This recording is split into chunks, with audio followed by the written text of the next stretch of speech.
ಮಳೆಯಲ್ಲಿ ಗುಬ್ಬಚ್ಚಿಯ ಕಷ್ಟ. ಟುನಿ ಗುಬ್ಬಚ್ಚಿಗೆ ಅತಿ ಆಸೆ ತುಂಬಾ ಜಾಸ್ತಿ.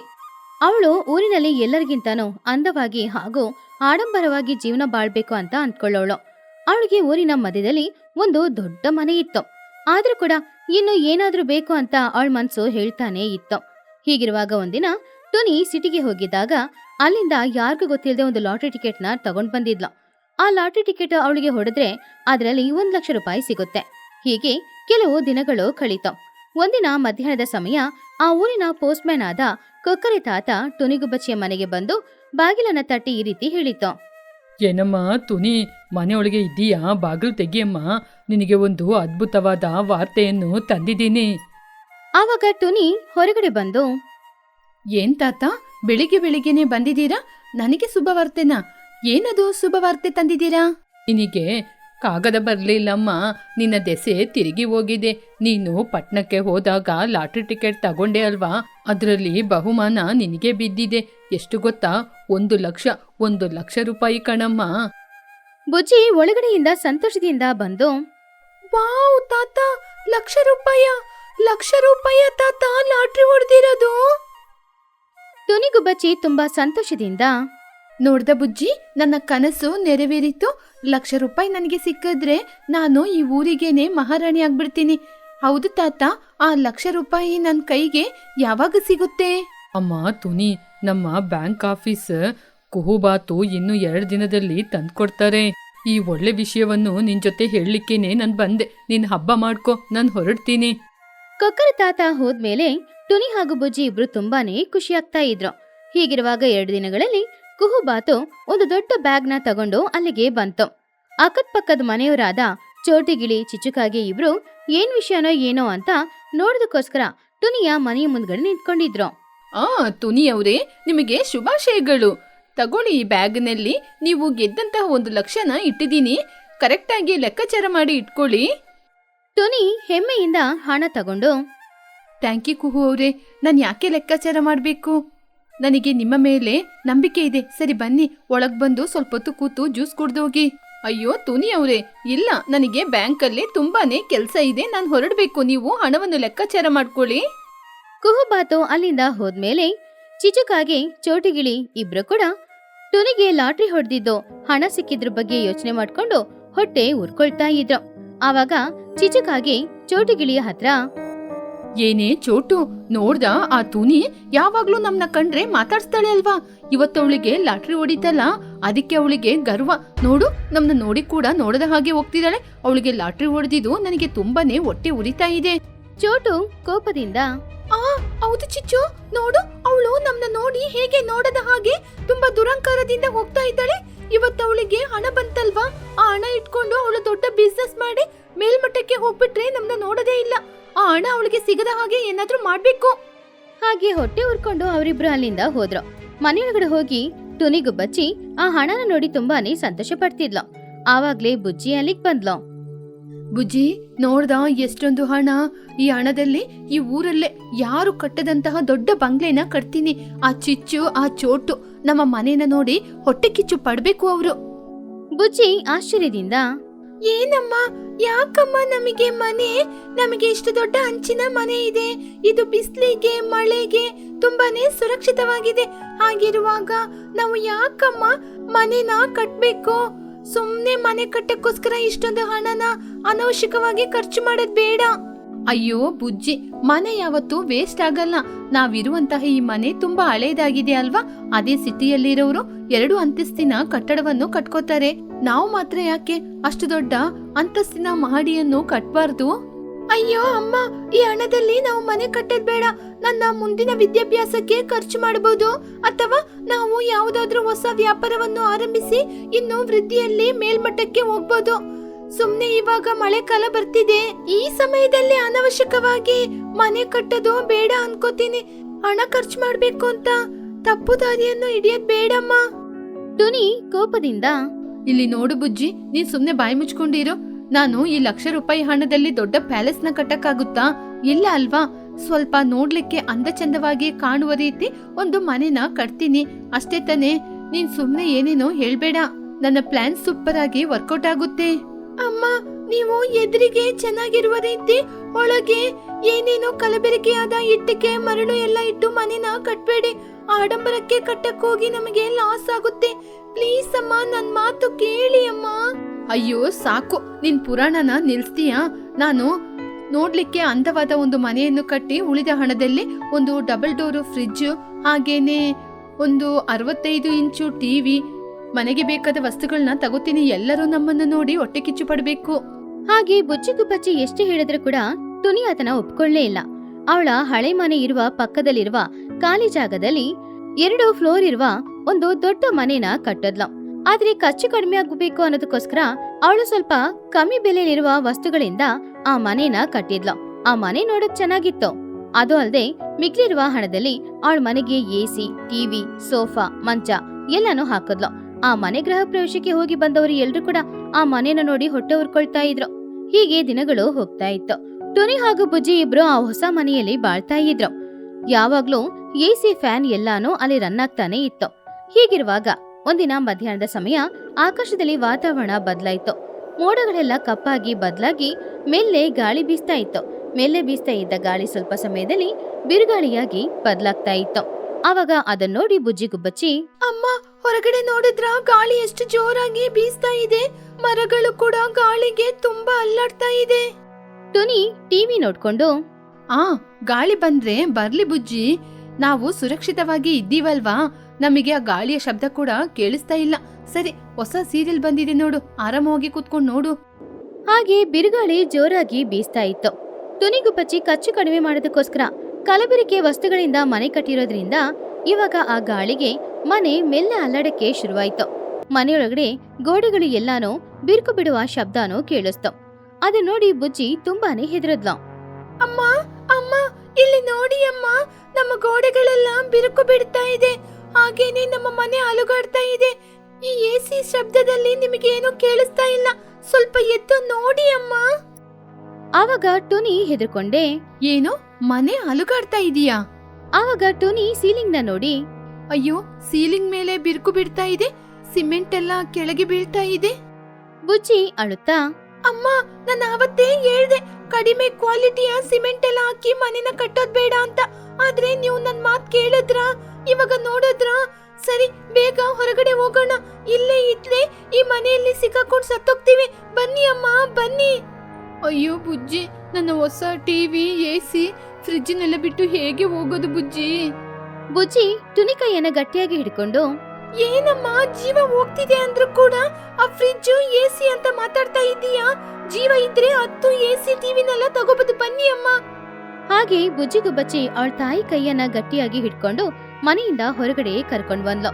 ಹಾಗೆ ಅವರಿಬ್ರು ಮನೆಯಿಂದ ಹೊರಗಡೆ ಬಂದ್ರೋ ಇಲ್ವೋ, ಒಂದೇ ಕ್ಷಣದಲ್ಲಿ ದೊಡ್ಡ ಶಬ್ದದೊಂದಿಗೆ ಅವ್ರ ಮನೆ ಕುಸಿದು ಬಿದ್ದೋಯ್ತು. ಮನೆಯಲ್ಲಿದ್ದ ಗೋಡೆಗಳು ಎಲ್ಲಾನು ಬಿರುಕು ಬಿಟ್ಟಿರೋದ್ರಿಂದ ಒಂದು ಕ್ಷಣದಲ್ಲಿ ಎಲ್ಲಾನು ಚೂರಾಯ್ತು. ಹಾಗೇನೆ ಮನೆಯೊಳಗಡೆ ಇದ್ದ ಎಸಿ, ಫ್ರಿಡ್ಜ್, ಟಿವಿ ಎಲ್ಲಾನು ಮನೆಯೊಳಗಡೆನೆ ಸಿಕ್ಕಾಕೊಳ್ತು. ಎಲ್ಲ ಒಡೆದು ಕೂಡ ಹೋಗಿತ್ತು. ಒಂದೇ ಒಂದು ಕ್ಷಣದಲ್ಲಿ ಟುನಿ ಹತ್ರ ಇದ್ದ ಎಲ್ಲ ಹಣನೂ ವೇಸ್ಟ್ ಆಯ್ತು. ಅದ ನೋಡಿ ಟುನಿ ಗುಬ್ಬಚ್ಚಿ ಜೋರಾಗಿ ಅಳ್ತಾ ಇದ್ಲು. ಅಯ್ಯೋ ದೇವ್ರೇ, ನನ್ನ ಮನೆ, ನನ್ನ ₹1,00,000 ಮಣ್ಣಲ್ಲಿ ಬೆರೆಸಿದ ರೀತಿ ಆಯ್ತಲ್ಲಪ್ಪ. ನನ್ನ ಕಣ್ಣ ಮುಂದೆನೆ ನಾನು ಆಸೆಯಾಗಿ ಕಟ್ಟಿರುವ ನನ್ನ ಮನೆ ಬಿದ್ದೋಯ್ತು. ಅಮ್ಮ, ಚಿಂತೆ ಮಾಡ್ಬಿಡಿ ಅಮ್ಮ, ಪರವಾಗಿಲ್ಲ. ನಮ್ ಜೀವ ಉಳಿತಲ್ವಾ, ಅಷ್ಟು ಸಾಕು. ನಮಗೆ ನಮ್ಮ ಹಂಚಿನ ಮನೆ ಇದೆ ಅಮ್ಮ, ಅದು ಏನೂ ಆಗಲ್ಲ, ತುಂಬಾ ಗಟ್ಟಿಯಾಗಿರುತ್ತೆ. ಬನ್ನಿ ಅಮ್ಮ, ನಾವು ಹೋಗಿ ಮಳೆ ಕಡಿಮೆ ಆಗುವ ತನಕ ನಮ್ಮ ಹಂಚಿನ ಮನೆಯಲ್ಲಿ ಇರೋಣ. ಆವಾಗ್ಲೇ ಆ ಕ್ಷಣ ಜೋರಾಗಿ ಮಳೆ ಸುರಿಯಕ್ಕೆ ಶುರುವಾಯಿತು. ಟುನಿ ಬುಜ್ಜಿ ಇಬ್ರು ಕೂಡ ಆ ಮಳೆಯಲ್ಲೇ ಅವರ ಹಳೆಯ ಮನೆಗೆ ಹೋದ್ರು. ಆದ್ರೆ ಅವರ ಕೆಟ್ಟ ಸಮಯ ಆ ಮನೆ ಕೂಡ ಇವಾಗ ಹಾಳಾಗೋಗಿತ್ತು. ಯಾಕಂದ್ರೆ ಬೀಸಿದ ಗಾಳಿಗೆ ಮನೆಯ ಮುಂದ್ಗಡೆ ಇದ್ದ ದೊಡ್ಡ ಮರವೊಂದು ಬೇರಿನ ಸಮೇತ ಕಿತ್ಕೊಂಡು ಬಂದು ಅವರ ಮನೆ ಮೇಲೆ ಬಿದ್ದಿತ್ತು. ಆ ಮರದ ಭಾರ ತಾಳಕ್ಕಾಗದೆ ಆ ಮನೆಯ ಗೋಡೆ, ಹಂಚು ಎಲ್ಲಾನು ಒಡೆದೋಗಿತ್ತು. ಮನೆಯ ಆ ಪರಿಸ್ಥಿತಿನ ನೋಡಿ ಇಬ್ರು ತುಂಬಾನೇ ಬೇಜಾರು ಮಾಡ್ಕೊಳ್ತಿದ್ರು. ಅಯ್ಯೋ ಬುಜ್ಜಿ, ಈ ಮನೆ ನಮ್ಮ ಹಳೆಯ ಹಂಚಿನ ಮನೆ ಮೇಲೆ ಬಿದ್ದು ಮನೆ ಕೂಡ ಹೊಡೆದೋಗಿದೆ. ನನ್ನ ಅತಿ ಆಸೆಯಿಂದ ಹೊಸ ಮನೆಯನ್ನು ಕಳ್ಕೊಂಡೆ.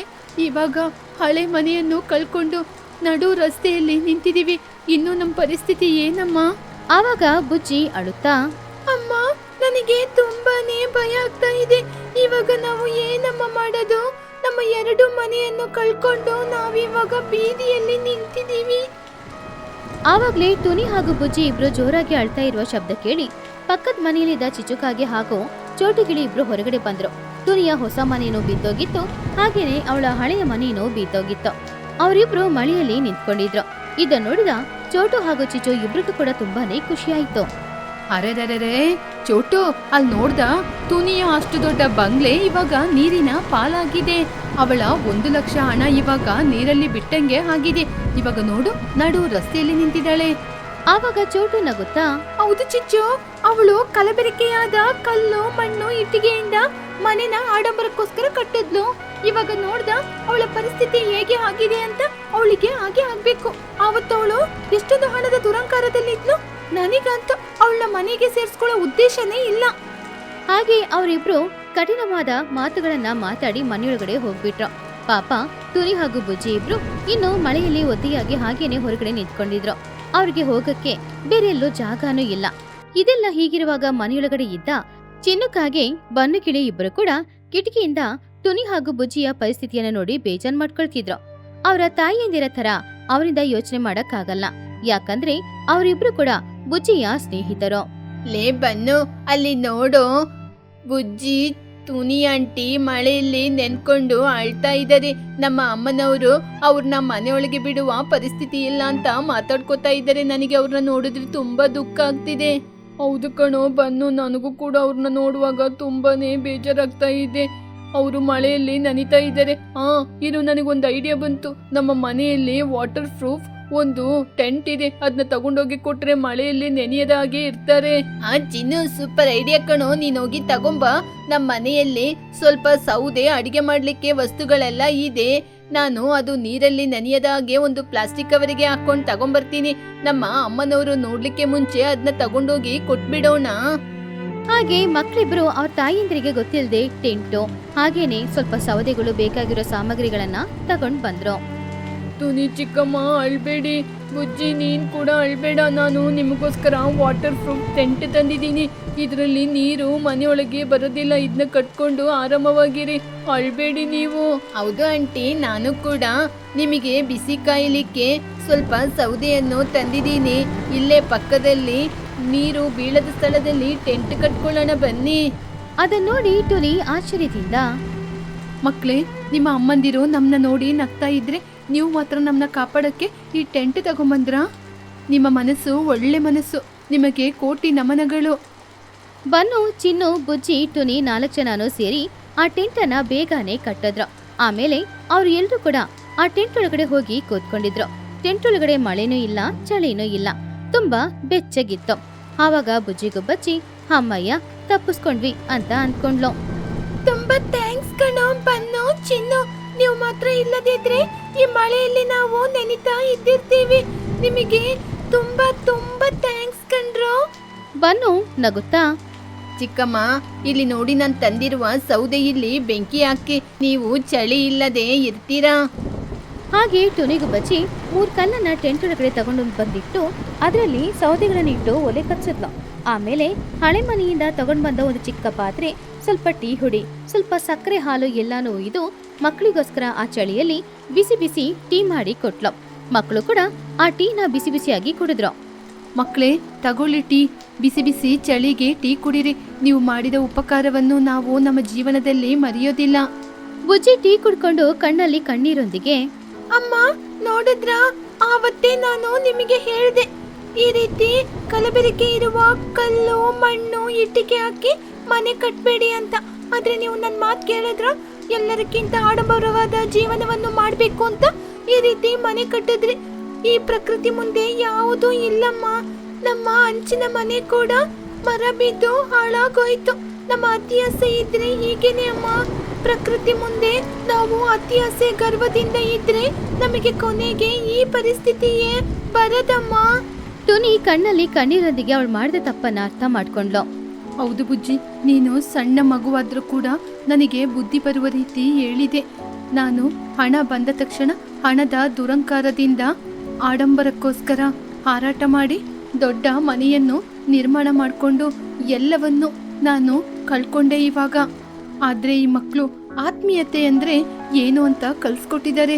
ಇನ್ಮುಂದೆ ನಾನು ಕಷ್ಟಪಟ್ಟು ಇದೇ ಮನೆಯಲ್ಲಿ ಇದ್ಕೊಂಡು ಕೂಲಿ ಕೆಲಸಕ್ಕೆ ಹೋಗಿ ಮತ್ತೆ ಪುನಃ ಕಷ್ಟಪಟ್ಟು ಎಲ್ಲವನ್ನೂ ಸಂಪಾದನೆ ಮಾಡ್ತೀನಿ.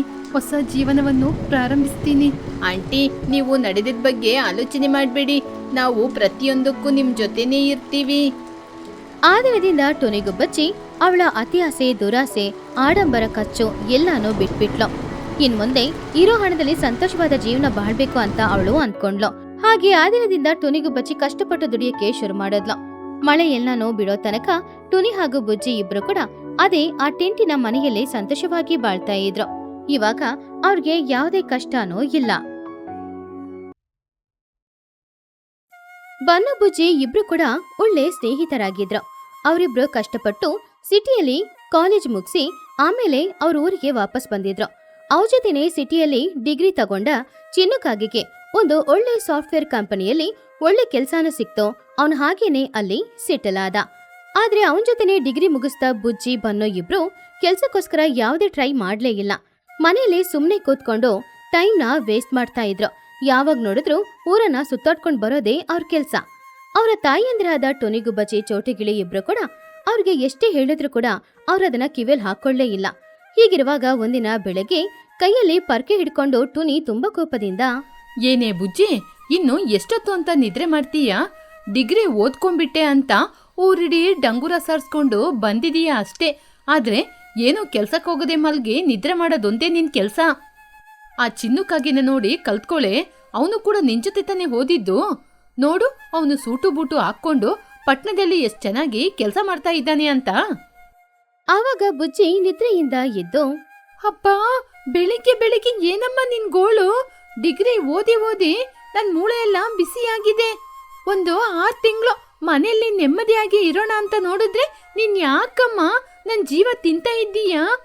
ಯಾವಾಗ ನೋಡಿದ್ರು ಆ ಚಿನ್ನನ ನೋಡು ಅಂತ ಅವನಿಗೆ ನನ್ನ ಹೋಲ್ಸಿ ಹಿಂಸೆ ಮಾಡ್ತಿದ್ದೀಯಾ? ನನಗೆ ಗೊತ್ತಮ್ಮ ಕೆಲ್ಸಕ್ಕೆ ಹೋಗಕ್ಕೆ. ಆವಾಗ ಚೋಟು ಅಲ್ಲಿಗೆ ಬಂದು, ಏನ್ ತುನಿ, ಇನ್ನು ನಿನ್ ಮಗಳು ಕೂಡ ಎದ್ದಿಲ್ವಾ? ಮನೆಯಲ್ಲಿ ನನ್ನ ಬನ್ನು ಕೂಡ ಎದ್ದೇ ಇಲ್ಲ. ನಾನು ಆ ಅಂಗಡಿಯಲ್ಲಿ ಕೆಲಸ ಮಾಡ್ಕೊಂಡು ಎಷ್ಟೊಂದು ಕಷ್ಟಪಟ್ಟು ಅವನ್ನ ಬೆಳೆಸ್ದೆ. ಆದ್ರೆ ಇವಾಗ ಡಿಗ್ರಿ ಓದ್ಬಿಟ್ಟು ಚೆನ್ನಾಗಿ ಮಲ್ಗಿ ನಿದ್ರೆ ಮಾಡ್ತಾ ಇದ್ದೇನೆ. ಇವರಿಬ್ರಿಗೂ ಯಾವಾಗ ಬುದ್ಧಿ ಬರುತ್ತೆ ಅಂತ ಗೊತ್ತಿಲ್ಲ. ಆವಾಗ ಬನ್ನೂನು ಅಲ್ಲಿಗೆ ಬಂದ. ಏನಮ್ಮ, ಬೆಳಿಗ್ಗೆ ತುನಿ ಚಿಕ್ಕಮ್ಮನ ಜೊತೆ ಬಂದು ನನ್ನ ಬಗ್ಗೆ ಪುರಾಣನ ಹೊಡಿತಾ ಇದ್ದೀಯಾ? ನಾನು ಎಲ್ಲಮ್ಮ ಮನೆಯಲ್ಲಿ ಸುಮ್ಮನೆ ಕೂತಿದ್ದೀನಿ. ಪ್ರತಿದಿನ ಗ್ರೌಂಡಿಗೆ ಹೋಗಿ ಕ್ರಿಕೆಟ್ ಆಡ್ಕೊಂತಾನೆ ಬರ್ತಿದ್ದೀನಿ. ನಿನಗೆ ಯಾಕಮ್ಮ ಅಷ್ಟೊಂದು ಚಿಂತೆ? ಚೋಟು ಕೋಪದಿಂದ, ಬಾಯಿ ಮುಚ್ಚು ಸೋಂಬೇರಿ. ನೀನು ನನಗೆ ಬಾಯಿ ಕೊಡ್ಲಿಕ್ಕ ನಾನು ಕಷ್ಟಪಟ್ಟು ಓದಿಸಿದ್ದು? ಕೆಲ್ಸ ನಿನ್ನ ಹುಡ್ಕೊಂಡ್ ಬರಲ್ಲ ಕಣು. ನೀನೇ ಕೆಲ್ಸ ಹುಡ್ಕೊಂಡು ಹೋಗ್ಬೇಕು. ಇನ್ಮೇಲೆ ನೀನು ನಿನ್ನ ಇಷ್ಟ ಬಂದಂಗೆ ಮಾಡ್ಕೋ. ನಾನು ಏನು ಕೇಳೋದಿಲ್ಲ. ಹಾಗೆ ತಾಯಿಯಂದ್ರು ಎಷ್ಟೇ ಹೇಳಿದ್ರು ಮಕ್ಕಳು ಅದ್ರ ಬಗ್ಗೆ ತಲೆ ಕೆಡಿಸ್ಕೊಳ್ಳಿಲ್ಲ. ಒಂದಿನ ಸಂಜೆ ಸಮಯ ಬನ್ನು ಬುಜ್ಜಿ ಇಬ್ರು ಕೂಡ ಆ ಊರಿನ ಗಡಿಯಲ್ಲಿರುವ ಕೊಳದ ತೀರದಲ್ಲಿ ಕೂತ್ಕೊಂಡು ನೀರಿನಲ್ಲಿ ಕಾಲ್ ಹಾಕೊಂಡು ಆಟಾಡ್ಕೊಳ್ತಾ ಇದ್ರು. ಆ ಸಮಯದಲ್ಲಿ ಆ ಕಡೆ ಬರ್ತಾ ಇದ್ದ ಮಹಿ ಹದ್ದು ಅವರಿಬ್ರು ಕೊಳದ ತೀರದಲ್ಲಿ ಕೂತ್ಕೊಂಡಿರೋದನ್ನ ನೋಡಿ ಅವ್ರಿಬ್ರ ಹತ್ರ ಮಾತಾಡೋದಕ್ಕೋಸ್ಕರ ಹತ್ತಿರ ಹೋಯ್ತು. ಏನ್ ಮಕ್ಳೇ, ಆರಾಮವಾಗಿ ನದಿಯ ದಡದಲ್ಲಿ ಕೂತ್ಕೊಂಡು ಕತೆ ಮಾತಾಡ್ತಾ ಇದ್ದೀರಾ? ಹೌದು, ನೀವು ಡಿಗ್ರಿ ಓದಿ ವರ್ಷ ಕಳೆದ ಹಾಗಿದೆ. ಇನ್ನು ಯಾವ ಕೆಲಸವನ್ನು ಕೂಡ ಹುಡುಕ್ಲಿಲ್ವಾ? ನಿಮ್ ತಂದೆ ತಾಯಿ ಕಷ್ಟಪಟ್ಟು ನಿಮ್ನ ಓದಿಸಿದ್ದು ಹೀಗೆ ಕೂತ್ಕೊಳ್ಳಕ್ಕ? ಯಾಕೆ ನಿಮಗೆ ಇನ್ನೂ ಜವಾಬ್ದಾರಿ ಬರಲ್ವಾ? ಕೆಲ್ಸಕ್ಕೆ ಹೋಗಲ್ವಾ? ಆವಾಗ ಬುಜ್ಜಿ ಸ್ವಲ್ಪ ಬೇಜಾರಿಂದ, ಅದು ಅಲ್ಲ ಮಗಿ ಆಂಟಿ, ನಾವು ಕೆಲ್ಸಕ್ಕೆ ಹೋಗ್ತೀವಿ. ಕೆಲ್ಸ ನಮ್ನ ಹುಡ್ಕೊಂಡ್ ಬರುತ್ತೆ. ಕೆಲ್ಸ ನಿಮ್ನ ಹುಡುಕೊಂಡ್ ಬರುತ್ತಾ? ಏನ್ರೆ ಮಾತಾಡ್ತಾ ಇದ್ದೀರಾ? ನೀವು ಡಿಗ್ರಿ ಓದ್ಕೊಂಡು ಆ ಸರ್ಟಿಫಿಕೇಟ್ನ ಸುಮ್ಮನೆ ನೋಡ್ಲಿಕ್ಕೆ ಅಂದ ಚಂದ ಮಾಡ್ಲಿಕ್ಕೆನಾ ಮನೇಲಿ ಇಟ್ಕೊಂಡಿರೋದು? ಆ ಚಿನ್ನೂನ ನೋಡಿದ್ರ? ನಿಮ್ ತಂದೆ ತಾಯಿ ನಿಮ್ನ ಕಷ್ಟಪಟ್ಟು ಓದಿಸಿದ್ರೆ ನೀವೇನೋ ಆರಾಮವಾಗಿ ಮನೇಲಿ ಕೂತ್ಕೊಂಡಿದ್ದೀರಾ. ಆ ಚಿನ್ನು 50,000 ಸಂಪಾದನೆ ಮಾಡಿ ಅಮ್ಮನಿಗೆ ಸಹಾಯ ಮಾಡ್ತಿದ್ದಾನೆ. ಅವನ್ನ ನೋಡಿ ನಿಮ್ಗೆ ನಾಚಿಕೆ ಆಗಲ್ವಾ? ಮಹಿ ಹದ್ದು ಕೇಳಿದ ಪ್ರಶ್ನೆಗೆ ಮಕ್ಕಳಿಗೆ ಏನ್ ಹೇಳೋದಂತ ಅರ್ಥ ಆಗ್ಲಿಲ್ಲ. ಅವರಿಬ್ರು ತಲೆಬಕ್ಕಿ ಕೂತ್ಕೊಂಡಿದ್ರು. ಹೀಗಿರುವಾಗ ಆ ಕಡೆ ಲೂಸಿ ಹಾಗೂ ಕುಹು ಇಬ್ರು ಬಂದ್ರು. ಅವರು ಕೂಡ ಮಹಿ ಹದ್ದಿನ ತರಾನೇ ಅವ್ರ ಹತ್ರ ಮಾತಾಡಿದ್ರು. ಹೌದು ಮಗಿಯವ್ರೆ, ನೀವ್ ಹೇಳದೇನೋ ನಿಜಾನೇ. ಆ ಚೋಟು ತುನಿ ಹಗಲಿಡೀ ಕಷ್ಟಪಟ್ಟು ಇವರಿಬ್ರನ್ನ ಓದಿಸಿದ್ರೆ ಇವರು ಮಾತ್ರ ಆರಾಮವಾಗಿ ಅಲ್ಲಲ್ಲಿ ಸುತ್ತಾಡ್ಕೊಂಡು ಕಾಲಕ್ರಮೇಣ ಮಾಡ್ತಾ ಇದ್ದಾರೆ. ನೀವು ಹೇಳಿದ ಹಾಗೆ ಇವರಿಗೆ ನಾಚಿಕೆ ಇಲ್ಲ. ಹೌದೌದು, ನೀವು ಹೇಳೋದು ಕೂಡ ನಿಜಾನೇ. ಇವರ ತಾಯಿಯಂದಿರೆ ಇವರಿಗೆ ತುಂಬಾನೇ ಸಸರ ಕೊಟ್ಟಿ ಇವ್ರನ್ನ ಹೀಗೆ ಬೆಳೆಸಿದ್ದಾರೆ. ಅದಕ್ಕೆ ಇವರು ಸೋಂಬೇರಿಗಳಾಗಿರೋದು. ಇವ್ರನ್ನ ಹೇಳಿ ಏನು ಪ್ರಯೋಜನ ಇಲ್ಲ. ಹಾಗೆ ಅವ್ರ ಮೂಜನಾನು ಬನ್ನು ಹಾಗೂ ಬುಜ್ಜಿನ ತುಂಬಾನೇ ಅವಮಾನ ಮಾಡಿ ಅಲ್ಲಿಂದ ಹೋಗ್ಬಿಟ್ರು. ಅವ್ರು ಹೇಳಿದ ಒಂದೊಂದು ಮಾತುಗಳು ಕೂಡ ಮಕ್ಳ ಮನ್ಸಿಗೆ ತುಂಬಾನೇ ನೋವಾಯ್ತು. ಹೀಗಿರುವಾಗ ಒಂದಿನ ಊರಿನ ಮಧ್ಯದಲ್ಲಿರುವ ಲೂಸಿ ಪಾರಿವಾಳದ ಟೀ ಸ್ಟಾಲ್ ಅಲ್ಲಿ ಟುನಿ ಹಾಗೂ ಚೋಟು ಟೀ ಕುಡಿಯಕ್ಕೆ ಬಂದಾಗ ಅಲ್ಲೇ ಇದ್ದ ಮಹಿ ಹದ್ದು, ಚಿಚುಕಾಗೆ, ಲೂಸಿ ಪಾರಿವಾಳ ಎಲ್ರೂ ಚೋಟು ಹಾಗೂ ಟುನಿನ ಟಾರ್ಗೆಟ್ ಮಾಡಿದ್ರು. ಏನ್ ತುನಿ, ನಿನ್ನ ಮಗಳು ಆ ನದಿಯ ದಡದಲ್ಲಿ ಬನ್ನು ಜೊತೆ ಕೂತ್ಕೊಂಡು ಹರಟೆ ಹೊಡ್ಕೊಂಡೇ ಕೂತಿರ್ತಾಳೆ. ಅವಳನ್ನ ಡಿಗ್ರಿ ಓದಿಸಿ ಏನು ಪ್ರಯೋಜನ ಇಲ್ಲ. ಡಿಗ್ರಿ ಓದಿಸಿದ ಹಣಕ್ಕೆ ಅವಳಿಗೆ ಮದುವೆ ಮಾಡಿ ಕೊಟ್ಟಿದ್ರೆ ಇಷ್ಟೊತ್ತಿಗೆ ನಿನ್ಗೆ ಮೊಮ್ಮಗನೋ ಮೊಮ್ಮಗಳು ಹುಟ್ಟುತ್ತಾ ಇದ್ಲು. ಹೌದು ಚೋಟು, ನಿನ್ನ ಮಗ ಕೂಡ ಅಷ್ಟೇ ಅಲ್ವಾ? ಯಾವಾಗ ನೋಡಿದ್ರು ಬುಜ್ಜಿ ಜೊತೆ ಕೂತ್ಕೊಂಡು ಹರಟೆ ಹೊಡ್ಕೊಂಡೇ ಇರ್ತಾನೆ. ಅವನಿಗೂ ಕೂಡ ಸ್ವಲ್ಪ ಕೂಡ ಜವಾಬ್ದಾರಿ ಅನ್ನೋದೇ ಇಲ್ವೇ ಇಲ್ಲ. ನೀವಿಬ್ರು ಎಷ್ಟೊಂದು ಕಷ್ಟಪಟ್ಟು ನಿಮ್ಮ ಮಕ್ಕಳನ್ನ ಓದಿಸಿದೀರಾ. ಇವರಿಬ್ರು ಹೀಗೆ ಇದ್ರೆ ಊರಲ್ಲಿ ನಿಮ್ಮ ಮರ್ಯಾದೆಯೆಲ್ಲ ಹೋಗುತ್ತೆ. ಇವ್ರ ಬಗ್ಗೆ ಗೊತ್ತಿರೋರು ಇವರಿಗೆ ಯಾರು ಕೂಡ ಹುಡುಗ ಹುಡುಗಿನೇ ಕೊಡೋದಿಲ್ಲ. ನೀವು ನಿಮ್ಮ ಮಕ್ಕಳನ್ನ ಅನವಶ್ಯಕವಾಗಿ ತಲೆ ಮೇಲೆ ಕೂರಿಸ್ಕೊಂಡಿದ್ದೀರಾ. ಅವ್ರನ್ನ ಬೆಳೆಸೋದೇ ಬರೀ ದಂಡಕ್ಕೆ. ಹಾಗೆ ಅವ್ರೆಲ್ರೂ ಕೂಡ ಟುನಿ ಹಾಗೂ ಚೋಟು ಬಗ್ಗೆನೋ ಬನ್ನು ಹಾಗೂ ಬುಜ್ಜಿ ಬಗ್ಗೆನೋ ತುಂಬಾನೇ ಕೆಟ್ಟದಾಗಿ ಮಾತಾಡಿದ್ರು. ಪಾಪ ಟುನಿ ಹಾಗೂ ಚೋಟುಗೂ ಮನ್ಸಿಗೆ ತುಂಬಾನೇ ನೋವಾಗಿ ಕಣ್ಣಲ್ಲಿ ಕಣ್ಣೀರ್ ಕೂಡ ಬಂತು. ಅದ್ರ ಜೊತೆ ಅವ್ರಿಗೆ ಕೋಪನೂ ಬಂತು. ಯಾರಿಗೂ ಯಾವುದೇ ಉತ್ತರನೂ ಕೊಡದೆ ಅವರಿಬ್ರು ಅಲ್ಲಿಂದ ಕೋಪದಿಂದ ಅವರ ಮನೆಗೆ ಹೊರಟ್ರು. ಹೀಗಿರುವಾಗ ಇನ್ನೊಂದ್ ಕಡೆ ಬುಜ್ಜಿ ಹಾಗೂ ಬನ್ನು ಇಬ್ರು ಕೂಡ ಅವ್ರ ಮನೆಯ ವರಾಂಡದಲ್ಲಿ ಕೂತ್ಕೊಂಡು ಏನೋ ಊರಿನ ಕಥೆಯೆಲ್ಲ ಮಾತಾಡ್ತಾ ಇದ್ದಾಗ ಅಲ್ಲಿಗೆ ಬಂದ ಚೋಟು ಹಾಗೂ ಟೋನಿ ಇಬ್ರು ಅವರು ಸುಮ್ನೆ ಏನೇನೋ ಮಾತಾಡ್ತಿರೋದನ್ನ ನೋಡಿದಾಗ ಅವ್ರಿಗೆ ಅವ್ರ ಮೇಲೆ ಇನ್ನು ಕೋಪ ಹೆಚ್ಚಾಯ್ತು. ಏನ್ರಿ, ಯಾಕೆ ಹಾಗೆ ನಗ್ತಾ ಇದ್ದೀರಾ? ನಿಮ್ಗೆ ಮಾನ ಮರ್ಯಾದೆನೇ ಇಲ್ವಾ? ನೀವಿಲ್ಲಿ ಕೂತ್ಕೊಂಡು ನಗ್ತಾ ಇದ್ರೆ ಊರಿನ ಮಧ್ಯದಲ್ಲಿ ಎಲ್ಲರೂ ನಮ್ನ ತುಂಬಾ ಅವಮಾನ ಮಾಡಿ ಮಾತಾಡ್ತಿದ್ದಾರೆ. ನಾವು ತಲೆ ತಗ್ಗಿಸ್ಕೊಂಡೇ ಬದುಕ್ಬೇಕಾಗುತ್ತೆ. ಆವಾಗ ಚೋಟು ಬನ್ನನ ನೋಡಿ, ಬನ್ನು, ಊರೊಳಗೆ ಎಲ್ಲರೂ ನಿಮ್ ಬಗ್ಗೆ ಕೇವಲವಾಗಿ ಮಾತಾಡೋದನ್ನ ನೋಡಿದ್ರೆ ನಮಗೇನೆ ನಾಚಿಕೆ ಆಗ್ತಾ ಇದೆ. ಆದ್ರೆ ನಿಮಗೆ ಆ ನಾಚಿಕೆ ಸ್ವಲ್ಪ ಕೂಡ ಇಲ್ವಾ? ನಿಮ್ನ ಕಷ್ಟಪಟ್ಟು ಓದಿಸಿದ್ದು ನೀವೀಗೆ ಅಂಗಳದ ಮೇಲೆ ಕೂತ್ಕೊಂಡು ನೆಗಡ್ಲಿಕ್ಕಲ್ಲ, ಕೆಲ್ಸಕ್ಕೆ ಹೋಗ್ಬೇಕು ಎನ್ನುವ ಉದ್ದೇಶ ಇದೆಯಾ ಇಲ್ವಾ? ಬನ್ನು ಅದನ್ ಕೇಳಿ ಹೆದ್ರೇ ಬಿಟ್ಟ. ಏನ್ ಚಿಕ್ಕಮ್ಮ, ನಾವಂತದ್ದು ಏನ್ ತಪ್ಪಾಡ್ದು? ಊರಲ್ಲಿ ಯಾರೋ ಏನೋ ಮಾತಾಡಿದ್ರು ಅಂತ ನೀವ್ ಯಾಕೆ ಹೀಗೆ ನಮ್ನ ಕೋಪದಿಂದ ಬೈತಿದ್ದೀರಾ? ತಪ್ಪೇನಿಲ್ವಾ? ಯಾವ ಕೆಲ್ಸಕ್ಕೆ ಹೋಗದೆ ಯಾವಾಗ ನೋಡಿದ್ರು ತಿನ್ಕೊಂಡು ಹೀಗೆ ಕೂತು ಮಾತಾಡೋದು ತಪ್ಪಿಲ್ವಾ? ಆ ಚಿನ್ನುಕಾಗಿಯ ತಾಯಿ ಎಲ್ಲರ ಮುಂದೆ ನಮ್ನ ಅವಮಾನ ಮಾಡುವಾಗ ನಾವು ತಲೆ ತಗ್ಗಿಸಿ ನಿಂತಾಗ ನಮಗೆ ಎಷ್ಟು ನಾಚಿಕೆ ಆಯ್ತು ಗೊತ್ತಾ? ನಮ್ಮ ಮುಖಕ್ಕೆ ನೇರವಾಗಿ ಹೇಳ್ತಾ ಇದ್ದಾರೆ, ನಮ್ಮ ಮರ್ಯಾದೆ ತೆಗಿಯಕ್ಕೆ ಹುಟ್ಟಿದೀರಾ. ಆವಾಗ ಬುಜ್ಜಿ ಅಳುತ್ತಾ, ಅಮ್ಮ, ಅವರು ಏನೋ ನಿಮ್ನ ಬೈತಿದ್ದಾರೆ ಅಂತ ನೀವ್ ಯಾಕಮ್ಮ ನಮ್ನ ಹಿಂಗೆ ಬೈತಿದ್ದೀರಾ? ಖಂಡಿತವಾಗಿ ನಾವಿಬ್ರು ಸೇರ್ಕೊಂಡು ಒಂದು ಒಳ್ಳೆ ಕೆಲ್ಸಕ್ಕೆ ಹೋಗ್ತೀವಿ. ಚೋಟು ತುಂಬಾ ಕೋಪದಿಂದ, ಇನ್ನು ನಿಮಗೆ ಈ ಮನೆಯಲ್ಲಿ ಜಾಗನೇ ಇಲ್ಲ. ನೀವಿಬ್ರು ಮನೆ ಬಿಟ್ಟು ಹೋಗಿ ಎಲ್ಲಾದ್ರೂ ಜೀವನ ಮಾಡಿ. ಈ ಮನೆಗಂತೂ ನೀವು ಬರ್ಲೇಬೇಡಿ. ನೀವು ಸ್ವತಃ ಸಂಪಾದನೆ ಮಾಡಿ ದುಡಿದು ಯಾವಾಗ ಹಣವನ್ನು ತರ್ತೀರೋ ಆವಾಗ ಈ ಮನೆಗೆ ಬನ್ನಿ ಸಾಕು. ಅದುವರೆಗೂ ನಮ್ ಕಣ್ ಮುಂದೆ ಬರ್ಲೇಬೇಡಿ. ಎಲ್ಲಾದ್ರೂ ಹೋಗಿ ಜೀವನ ಮಾಡಿ. Get out. ಹೌದು, ಇವಾಗನೇ ಈ ಮನೆ ಬಿಟ್ಟು ಹೊರಟೋಗಿ. ನೀವು ಬದಲಾಗುವ ತನಕ ಈ ಮನೆ ಬಾಗ್ಲು ಮೆಟ್ಟಬಾರ್ದು.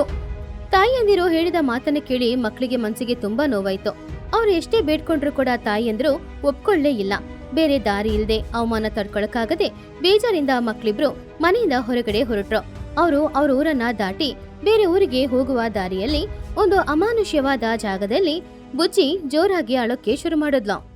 ಏನೋ ಬನ್ನು, ನಮ್ನ ಹೆತ್ತ ತಾಯಿಯಂದಿರೆ ನಮ್ನ ಬೈದು ಮನೆ ಬಿಟ್ಟು ಹೊರಗಡೆ ಹೋಗಿ ಅಂತ ನಮ್ನ ರಸ್ತೆಗೆ ಎಸ್ದು ಬಿಟ್ರು. ಏನು ನಮ್ಮ ಪರಿಸ್ಥಿತಿ? ಊರಿನವರು ನಮ್ನ ನೋಡಿ ನೆಗಾಡಿದ್ರು. ನಮ್ಮ ಅಮ್ಮಂದಿರು ಕೂಡ ನಮ್ನ ಮನೆ ಬಿಟ್ಟು ಹೊರಗೆ ಕಳಿಸ್ಬಿಟ್ರು. ಇವಾಗ ನಾವು ಎಲ್ಲಿಗೆ ಹೋಗೋದು? ನಂಗೆ ತುಂಬಾನೇ ಭಯ ಆಗ್ತಾ ಇದೆ. ಆವಾಗ ಬನ್ನು ಕೂಡ ಬೇಜಾರಿಂದ, ಬುಜ್ಜಿ, ಅಳ್ಬೇಡ ಬುಜ್ಜಿ, ನಾವು ಕೆಲ್ಸಕ್ಕೆ ಹೋಗೋದಿಲ್ಲ. ಯಾವ ಕೆಲ್ಸಕ್ಕೂ ನಾವು ಲಾಯಕ್ಕಿಲ್ಲ ಅಂತ ತಾನೆ ನಮ್ನ ಮನೆಯಿಂದ ಈಚೆ ಹಾಕಿದ್ರು. ನಾವು ಚೆನ್ನಾಗಿ ಓದಿ ಪ್ರೈವೇಟ್ ಕೆಲ್ಸ ಅಲ್ಲ, ಗೌರ್ಮೆಂಟ್ ಕೆಲ್ಸಕ್ಕೋಸ್ಕರ ತುಂಬಾ ಕಷ್ಟಪಟ್ಟು ಓದ್ಬೇಕು. ಎಲ್ಲರ ಮುಂದೆ ನಾವು ಒಂದು ಕೆಲಸವನ್ನು ಮಾಡಿದೀವಿ ಅಂತ ಸಾಧನೆ ಮಾಡ್ಬೇಕು. ಆ ಚಿನ್ನುವಿಗಿಂತ ನಾವು ಒಳ್ಳೆ ಕೆಲ್ಸಕ್ಕೇನೆ ಹೋಗ್ಬೇಕು ಬುಜ್ಜಿ. ಬುಜ್ಜಿ ಕಣ್ಣೀರನ್ನ ಒರೆಸ್ಕೊಂಡು, ನೀನು ಹೇಳಿದ್ದು ಕೂಡ ನಿಜನೇ ಬನ್ನು. ನಾವು ಕೂಡ ಸಾಧನೆ ಮಾಡಿ ತೋರಿಸ್ಬೇಕು. ಅವರ ಮುಂದೆ ತಲೆ ಎತ್ಕೊಂಡು ನಿಲ್ಬೇಕು. ಆದ್ರೆ ಗೌರ್ಮೆಂಟ್ ಕೆಲ್ಸಕ್ಕೋಸ್ಕರ ನಾವು ಓದ್ಬೇಕು. ಆದ್ರೆ ಅದಕ್ಕೋಸ್ಕರ ನಮ್ಗೆ ಹಣ ಬೇಕು, ಜಾಗ ಬೇಕು. ಮನೆ ಇಲ್ದೆ ನಾವು ಎಲ್ಲಿ ಉಳ್ಕೊಳ್ಳೋದು? ಇಲ್ಲಿ ನೋಡು ಬುಜ್ಜಿ, ಯಾರ ಜೊತೆನೂ ಕೇಳ್ಬೇಕಾದ ಅವಶ್ಯಕತೆ ನಮಗೆ ಇಲ್ಲ. ನನಗೆ ಒಂದು ದಾರಿ ಗೊತ್ತು, ನೀನ್ ನನ್ ಜೊತೆ ಬಾ. ಹಾಗೆ ಬನ್ನು ಬುಜ್ಜಿ ಕೈ ಹಿಡ್ಕೊಂಡು ಅಡವಿಯಲ್ಲಿ ಇನ್ನೂ ಸ್ವಲ್ಪ ದೂರ ಹೋದಾಗ ಆ ಜಾಗದಲ್ಲಿ ಒಂದು ದೊಡ್ಡ ಮರ ಇತ್ತು. ಅದು ಎಷ್ಟು ದೊಡ್ಡ ಮರ ಅಂದ್ರೆ ಒಂದು ದೊಡ್ಡ ಬಂಗ್ಲೆ ಮನೆ ಇರೋ ಸೈಜಲ್ಲಿತ್ತು ಆ ಮರ. ಆದ್ರೆ ಆ ಮರದ ಮೇಲಿನ ಭಾಗನ ಯಾರೋ ಕಡ್ದಿದ್ರು. ಇವಾಗ ಮರದ ಬುಡ ಮಾತ್ರ ಕೆಳಗಡೆ ಇತ್ತು. ಅದು ತುಂಬಾ ವಿಶಾಲವಾಗಿ ತುಂಬಾ ದೊಡ್ಡದಾಗಿತ್ತು. ಆ ಮರದ ಸುತ್ತಮುತ್ತ ನೀರಿರೋದ್ರಿಂದ ಆ ಮರದ ಹತ್ರ ಯಾರಿಂದಾನೂ ಅಷ್ಟು ಈಸಿಯಾಗಿ ಬರಕ್ಕಾಗಲ್ಲ. ಆವಾಗ ಬನ್ನು ಆ ಮರನ ನೋಡಿ, ಬುಜ್ಜಿ ಅಲ್ಲಿ ನೋಡು ಬುಜ್ಜಿ, ಆ ಮರದ ಮೇಲೆ ಆ ಮರದ ಭಾಗ ನೋಡ್ಲಿಕ್ಕೆ ಎಷ್ಟೊಂದು ವಿಶಾಲವಾಗಿದೆ ಅಂತ. ಹೌದು ಕಣ ಬನ್ನು, ಅದು ತುಂಬಾ ವಿಶಾಲವಾಗಿದೆ. ಅದು ನೀರಿನ ಮಧ್ಯದಲ್ಲಿದೆ. ಅದೇ ತಾನೇ ನಮಗೂ ಬೇಕಾಗಿರೋದು. ಊರಿನಲ್ಲಿ ಯಾರು ಕೂಡ ನಮ್ನ ಡಿಸ್ಟರ್ಬ್ ಮಾಡದ ಹಾಗೆ ವಿಶಾಲವಾಗಿ ನಮಗೆ ಓದ್ಕೊಳ್ಳಕ್ಕೆ ಒಂದು ಸರಿಯಾದ ಜಾಗ ಇದು. ನಾವು ಕಾಡಿಗೆ ಹೋಗಿ ಕಂಬಗಳನ್ನು ಹಾಗೇನೆ ಹುಲ್ಲನ್ನೆಲ್ಲ ತಂದು ಒಂದು ವಿಶಾಲವಾದ ಮನೆಯನ್ನು ಆ ಕೊಂಬೆ ಮೇಲೆ ಕಟ್ಕೊಳ್ಳೋಣ. ಅದೇ ನಮ್ಮ ಆಶ್ರಯ. ನಾವು ಅಲ್ಲೇ ಇದ್ದು ಚೆನ್ನಾಗಿ ಓದೋಣ. ಆವಾಗ ಬುಜ್ಜಿ ಸಂತೋಷದಿಂದ, ವಾವ್ ಬನ್ನು, ನಿನ್ನ ಐಡಿಯಾ ಸೂಪರ್ ಆಗಿದೆ. ನದಿಯ ಮಧ್ಯದಲ್ಲಿ ನಾವು ಓದಿದ್ರೆ ಖಂಡಿತವಾಗಿ ಯಾರು ನಮ್ನ ಡಿಸ್ಟರ್ಬ್ ಮಾಡಕ್ಕಾಗಲ್ಲ. ಇವಾಗ್ಲೇ ಕೆಲಸ ಆರಂಭಿಸೋಣ. ಹಾಗೆ ಅಂದ್ಕೊಂಡು ಬನ್ನು ಬುಜ್ಜಿ ಇಬ್ರು ಕೂಡ ಅಡವಿಗೆ ಹೋಗಿ ಅಲ್ಲಿ ಅವರಿಗೆ ಸಿಗುವ ಮರದ ಸೌದೆಗಳನ್ನ ಹಾಗೇನೆ ಹಲಗೆಗಳು, ಬಳ್ಳಿಗಳು, ಆಮೇಲೆ ಹುಲ್ಲು ಎಲ್ಲಾನು ತಗೊಂಡ್ ಬಂದು ಆ ಮರದ ಬುಡದ ಮೇಲೆ ಹಗಲು ರಾತ್ರಿ ಕಷ್ಟಪಟ್ಟು ಒಂದು ಅಂದವಾದ ಮನೇನ ಕಟ್ಕೊಂಡ್ರು. ಮನೆಯಿಂದ ಈ ಕಡೆ ನೆಲಕ್ಕೆ ಬರಕ್ಕೆ ಅವರೊಂದು ಮರದ ಸೇತುವೆ ಕೂಡ ಕಟ್ಟಿದ್ರು. ಇವಾಗ ಆ ಮನೆ ನಿಜವಾಗ್ಲೂ ನೋಡಕ್ಕೆ ತುಂಬಾನು ಅಂದವಾಗಿತ್ತು. ಹಾಗೆ ಅವರಿಬ್ರು ಆ ಮನೆಯಲ್ಲೇ ವಾಸ ಮಾಡ್ಕೊಂಡು ಅಡವಿಲಿ ಸಿಗುವ ಹಣ್ಣುಗಳನ್ನ ತಗೊಂಡ್ ಬಂದು ತಿಂದ್ಕೊಂಡು ಅವರು ಮನೆಯಿಂದ ಬರುವಾಗ ತಗೊಂಡ್ ಬಂದಿದ್ದ ಬುಕ್ಸ್ ಗಳನ್ನ ಓದ್ತಾ ಇದ್ರು. ಗೌರ್ಮೆಂಟ್ ಎಕ್ಸಾಮ್ಗೋಸ್ಕರ ಅವರಿಬ್ರು ಪ್ರಿಪೇರ್ ಆಗ್ತಾ ಇದ್ರು. ಅವ್ರ ಮನ್ಸಲ್ಲಿ ಇದ್ದಿದ್ದು ಒಂದೇ ಒಂದು, ಯಾರು ಮನೆ ಬಿಟ್ಟು ಅವರನ್ನ ಕಳ್ಸಿದ್ರು ಅವ್ರ ಮುಂದ್ಗಡೆ ಗೆಲ್ಬೇಕು ಅನ್ನೋದು. ಕೆಲವು ದಿನಗಳಾಯ್ತು. ಇಬ್ರು ಕಷ್ಟಪಟ್ಟು ಗೌರ್ಮೆಂಟ್ ಎಕ್ಸಾಮ್ ನ ಬರ್ದು ರಿಸಲ್ಟ್ಗೋಸ್ಕರ ಕಾಯ್ತಾ ಇದ್ರು. ಕೆಲವು ದಿನಗಳ ನಂತರ ಇನ್ನೊಂದ್ ಕಡೆ ಊರಲ್ಲಿ ಪುನಃ ಊರಿನ ಮಧ್ಯದಲ್ಲಿ ಲೂಸಿ ಪಾರಿವಾಳದ ಟೀ ಸ್ಟಾಲ್ ಹತ್ರ ಟೊನಿ, ಚೋಟು, ಚಿಚು, ಲೂಸಿ, ಮಹಿ ಎಲ್ರೂ ಕೂತ್ಕೊಂಡಿದ್ರು. ಆವಾಗ ಮಹಿ ಹದ್ದು ಆ ದಿನ ಬಂದಿದ್ದ ನ್ಯೂಸ್ ಪೇಪರ್ ಅನ್ನ ಓದ್ತಾ ಇತ್ತು. ಅದ್ರಲ್ಲಿ ಬಂದಿದ್ದ ನ್ಯೂಸ್ ಅನ್ನ ನೋಡಿ ಮಹಿ ಹದ್ದು ಶಾಕ್ ಆಗಿ ಜೋರಾಗಿ ಕಿಚ್ಚಾಡಕ್ಕೆ ಶುರು ಮಾಡಿತು. ಅರೆರೆ, ಏನಿದು ಈ ವಾರ್ತಾ ಪತ್ರಿಕೆಯಲ್ಲಿರುವ ಫೋಟೋ? ತುನಿ, ಬುಜ್ಜಿ, ನಿಮ್ಮ ಮಕ್ಕಳ ಫೋಟೋ ತಾನೇ? ಬನ್ನಿ ಬನ್ನಿ, ಇಲ್ಲಿ ನೋಡಿ ಈ ಫೋಟೋದಲ್ಲಿ ಯಾರಿದ್ದಾರೆ ಅಂತ. ಆವಾಗ ಟೊನಿ ತುಂಬಾ ಆಶ್ಚರ್ಯದಿಂದ, ಏನ್ ಮಗಿಯವ್ರೆ, ನಮ್ಮ ಮಕ್ಕಳ ಫೋಟೋ ನ್ಯೂಸ್ ಪೇಪರ್ ಅಲ್ಲಿ ಬಂದಿದ್ಯಾ? ಅವ್ರು ಏನ್ ತಪ್ಪು ಮಾಡಿದ್ರು? ಎಲ್ಲಿದ್ದಾರೆ ಅವರು? ಚೋಟು ಹೆದರ್ಕೊಂಡು, ಅಯ್ಯೋ ಹೌದು, ಏನಾಯ್ತು ನಮ್ಮ ಮಕ್ಕಳಿಗೆ? ದಯವಿಟ್ಟು ಓದಿ ಹೇಳಿ. ಮಹಿ ಹದ್ದು ನ್ಯೂಸ್ ಓದಕ್ಕೆ ಶುರು ಮಾಡಿತು. ಅಯ್ಯೋ ಹುಚ್ಚ್ರೆ, ನಿಮ್ಮ ಮಕ್ಕಳು ಯಾವ ತಪ್ಪು ಮಾಡಿ ಪೇಪರ್ ಅಲ್ಲಿ ಅವ್ರ ಫೋಟೋ ಬರ್ಲಿಲ್ಲ. ಗ್ರಾಮದ ಪಕ್ಷಿಗಳಾದ ಬುಜ್ಜಿ, ಬನ್ನು ಅವರಿಬ್ಬರು ಸರ್ಕಾರಿ ಎಕ್ಸಾಮ್ ಅನ್ನು ಬರೆದು ಸರ್ಕಾರಿ ಕೆಲಸಕ್ಕೆ ಕ್ವಾಲಿಫೈಡ್ ಆಗಿದ್ದಾರೆ ಅಂತ ಈ ಪತ್ರಿಕೆಯಲ್ಲಿ ಬರೆದಿದ್ದಾರೆ. ಲೂಸಿ ಶಾಕ್ ಆದ್ಲು. ಏನು, ಆ ಬನ್ನು ಬುಜ್ಜಿಗೆ ಗೌರ್ಮೆಂಟ್ ಕೆಲಸ ಸಿಕ್ಕಿದ್ಯಾ? ಅದು ಕೂಡ ನ್ಯಾಷನಲ್ ಲೆವೆಲ್ ಅಲ್ಲಿ ಫಸ್ಟ್ ರ್ಯಾಂಕ್ ತೆಗೆದು ಕೆಲಸ ಸಿಕ್ತಿದ್ಯಾ? ಆವಾಗ ಚಿಚು ಕೂಡ, ಅಯ್ಯಯ್ಯೋ, ನನ್ ಚಿನ್ನು ಪ್ರೈವೇಟ್ ಕೆಲ್ಸನ ಮಾಡ್ತಾ ಇದ್ದಾನೆ. ಅವನ್ಕಿಂತ 100 ಪಟ್ಟು ಇವರಿಗೆ ಗೌರ್ಮೆಂಟ್ ಕೆಲ್ಸದಲ್ಲಿ ಸಂಬಳ ಬರುತ್ತೆ. ಚೋಟು, ತುನಿ, ನಿಮ್ಮ ದೆಸೆನೆ ಬದಲಾಗಿದೆ. ತುನಿ ತುಂಬಾ ಸಂತೋಷದಿಂದ, ಅಯ್ಯೋ ದೇವ್ರೆ, ನನ್ ಮಗಳು ಎಲ್ಲಿದ್ದಾಳೋ? ಅವಳನ್ನ ತುಂಬಾ ಅವಮಾನ ಮಾಡಿ ಮನೆಯಿಂದ ಹೊರಗ್ ಕಳಿಸ್ಬಿಟ್ಟೆ. ಅವಳು ನಮ್ಮ ಮರ್ಯಾದೆ ಉಳಿಸಿದಾಳೆ. ಚೋಟು, ನೋಡ್ದ, ನಮ್ಮ ಮಕ್ಕಳಿಗೆ ಗೌರ್ಮೆಂಟ್ ಕೆಲ್ಸ ಸಿಕ್ಕಿದೆ. ಚೋಟು ಹಾಗೂ ಟೋನಿ ಇಬ್ರು ಅಳುತ್ತಾ, ಹೌದು ತುನಿ, ನನ್ ಮಗ ನನ್ ಮರ್ಯಾದಿನ ಉಳಿಸ್ಬಿಟ್ಟ. ನಾವು ಅವ್ರನ್ನ ಎಷ್ಟೊಂದು ಅವಮಾನ ಪಡಿಸ್ದ. ಪಾಪ, ಅವರಿಬ್ರು ಎಲ್ಲಿದ್ದಾರೋ? ಎಷ್ಟು ದಿನದಿಂದ ಅವ್ರು ಊಟ ಮಾಡಿಲ್ವಾ? ಹೋಗಿ ಅವ್ರನ್ನ ಹುಡ್ಕೊಂಡ್ ಕರ್ಕೊಂಡ್ ಬರ್ಬೇಕು.